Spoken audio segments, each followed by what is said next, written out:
start.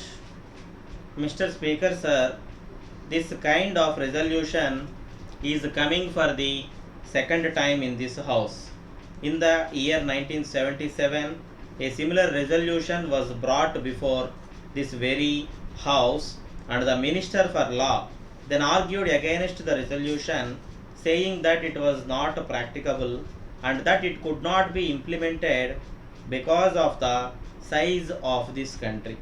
He also stated that there were many problems facing the country and that the implementation of such a policy will require large sums of money.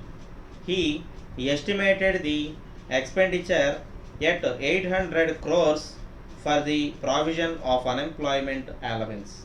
That was the main reason why he rejected the proposal, even though he was sympathetic in his approach to the problem. I think the same reason may be given by the Labour Minister in his reply to the debate.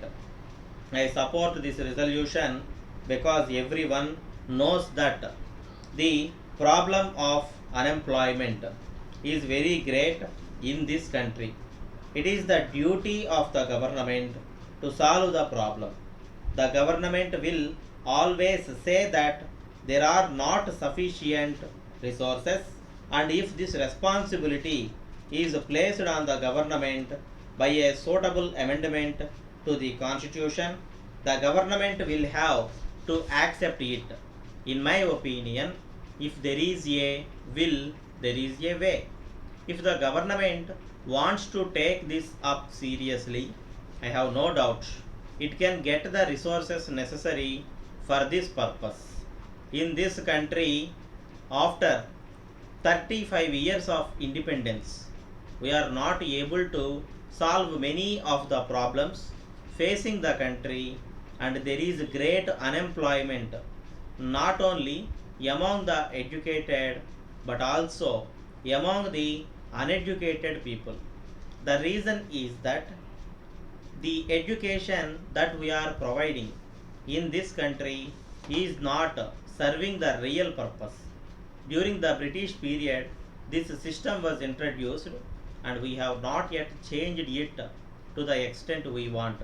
This is responsible for the present situation. We are producing graduates in large numbers without any purpose. Every year, a large number of graduates come out of our educational institutions.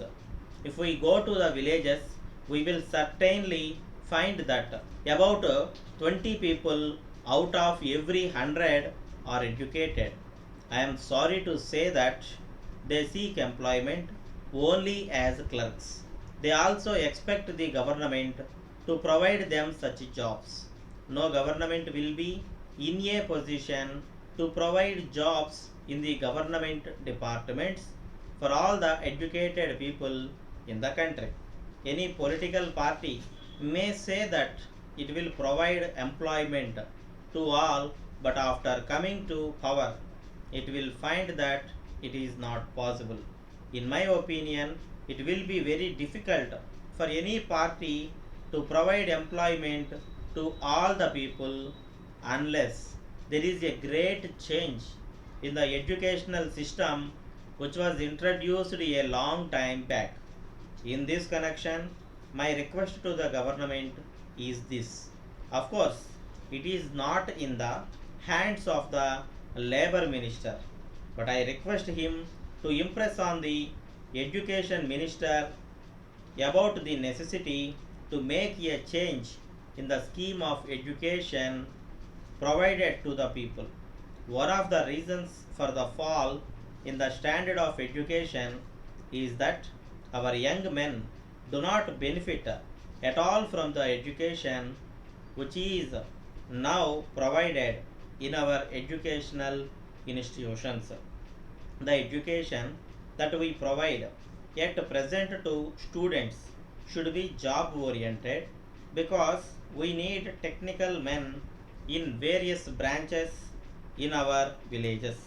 But I am sorry to say that we are not having sufficient number of these people.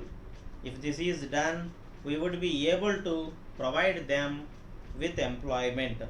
Letter dated 20th June 1980 from Kumaran and Sons, Madras, to Messrs. Gopal and Brothers, Madurai.